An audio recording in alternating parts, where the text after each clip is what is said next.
சின்ன மருமகள் சீரியல்ல அடுத்த வர எபிசோட்ல என்ன மாதிரியான ட்விஸ்ட் எல்லாம் இருக்க போகுதுங்கிறத இந்த வீடியோவில் பார்க்கலாம்.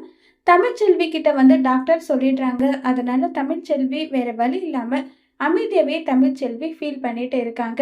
இப்போ உடனே தமிழ்ச்செல்வி டாக்டர் வந்து சொன்ன ஒரே ரீசனுக்காக நான் அமைதியா இருக்கேன். அதுக்காக எப்பவுமே அமைதியா வந்து இருக்க மாட்டேன். கண்டிப்பா என் குழந்தைய எப்படி வாங்கிக்கணும்னு எனக்கு தெரியும். நான் என் குழந்தை கூட தனியா இருக்கணும்னு நினைக்கிறேன். எல்லாரும் வெளியே போங்க, போங்கன்னு சொல்றேன் இல்லைன்னு சொல்லி தமிழ்ச்செல்வி வந்து கத்துறாங்க. உடனே பாட்டி கிட்ட வந்து என் குழந்தைய பிரிச்சிங்கல்ல, அந்த பாவம் உங்களை சும்மாவே விடாதுன்னு சொல்லி ரொம்ப கோபப்பட, உடனே பாட்டி வந்து இங்க பாரு தமிழு, அதுக்காக நான் நரகத்துக்கு போகணும்னா கூட தாராளமா நரகத்துக்கு கூட நான் போயிட்டு போறேன் விடுன்னு சொல்லிட்டு பாட்டியும் அங்கிருந்து கிளம்பி போறாங்க. இப்ப சித்ரா சேதுவோட ரூம்ல வந்து ஃபர்ஸ்ட் நைட் அரேஞ்ச்மெண்ட் எல்லாமே பண்ணிட்டு நேரா வராங்க. வந்த உடனே ஈஸ்வரி என்னடி இவ்வளோ சிம்பிளா இருக்கு, இன்னும் அரேஞ்ச்மெண்ட் எல்லாம் நிறைய பண்ண வேண்டியது தானேன்னு சொல்லி கேக்குறாங்க. இங்க பாருமா, எல்லாரையும் உதவிக்கு கூப்பிட்டேன், ஒருத்தர் கூட வரல, ஏதோ எனக்கு தெரிஞ்ச மாதிரி பண்ணியிருக்கேன்னு சொல்லிட்டு இருக்காங்க. இருக்கட்டும் இருக்கட்டும் விடுன்னு சொல்லிட்டு இப்ப உடனே ஐஸ்வர்யாவை வர சொல்றாங்க. ஐஸ்வர்யா ரூமுக்கு வந்ததும் இங்க பார், ரெண்டாவது பொண்டாட்டியா வந்துட்டா. முதல் பொண்டாட்டியோட நினைப்பும் வரக்கூடாது, முதல் பொண்டாட்டியோட குழந்தையோட நினைப்பும் வரக்கூடாது. அந்த அளவுக்கு வந்து நீ நடந்துக்கணும் புரியுதான்றாங்க. கவலைப்படாதீங்க ஆண்டி, எல்லாம் நான் பாத்துக்கிறேன்.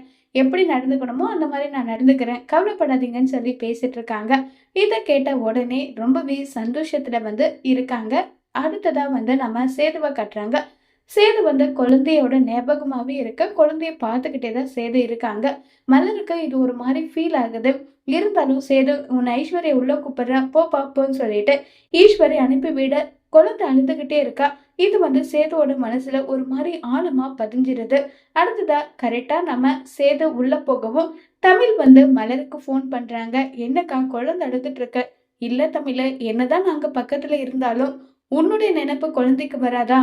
ஒருவேளை நீ வந்து நல்லபடியா குழந்தைய பார்த்து பேசினா இதுக்கு ஒரு சொல்யூஷன் கிடைக்குமோன்னு எனக்கு தோணுது. அதனால நீ பார்த்து பேசுன்னு சொன்னதும் வீடியோ கால்ல நம்ம தமிழ் பேச பேச குழந்தையும் அப்படியே அமைதியா தூங்கிடுது. ஆமாக்கா, குழந்தை உங்ககிட்ட தான் இருக்கா, எங்க இருக்கீங்க நீங்க? நான் ஹால்ல இருக்க தமிழ். என்னக்கா, வீட்டோட வாரிசு அப்படி இப்படின்னு சொன்னாங்க, ஹால்ல படுக்க வச்சிருக்காங்களா, என்னக்கா இதுன்னு சொல்றாங்க. தமிழ், இதெல்லாம் என்னால பார்க்க முடியல, எதுவும் கேட்க முடியல, அவ்வளவுதான் தமிழ்ன்னு சொல்லி மலர் ஃபீல் பண்ணி பேசினதும் கண்டிப்பா என் குழந்தைய அங்கேயே விட மாட்டேன், கண்டிப்பா என் குழந்தைய நான் தூக்கிட்டு வந்தே தீருவேன்னு சொல்லிட்டு ரொம்பவே கோபத்துல வந்து தமிழ் இருக்காங்க. இப்ப நம்ம சேதுவா காட்டுறாங்க. சேது வந்து ஐஸ்வர்யா கிட்ட இப்படிப்பட்ட விஷயம்லாம் எனக்கு இப்போதைக்கு வேண்டாம், இது வந்து நல்லது கிடையாதுன்னு சொல்லிட்டு ஐஸ்வர்யா கிட்ட இருந்து தள்ளி போயிடுறாங்க. இப்ப கருப்பு வந்து இப்படியே விட்டாலாம் வேலைக்காகாது, குழந்தைய குண்டாமான்னு சொல்லி மலர்கிட்ட இருந்து குழந்தைய தூக்கிட்டு வந்து இங்க பாரு சேது, இது உன்னுடைய குழந்தை, உன் குழந்தை உன்னுடைய பொறுப்பு, அதை வளர்க்குறதும் வளர்க்காத போறதும் எல்லாமே உன் பொறுப்பு தான், எங்களுக்கு இதுக்கும் சம்மந்தம் கிடையாதுன்னு சொல்லிட்டு கோவமா குழந்தைய பெட் மேல போட்டுட்டு போயிடுறாங்க. குழந்தையா ஒரு பக்கம் அழுதுகிட்டே இருக்கு. சேதுக்கு என்ன பண்றதுன்னு தெரியாம யோசிச்சுட்டு இருக்காங்க. இப்ப சேது குழந்தைய கையில அணைச்சு தூக்கி கொஞ்சுவாங்களா இல்லையங்கிறத வரப்போற எபிசோட்ல வெயிட் பண்ணி பார்க்கலாம். தேங்க்யூ.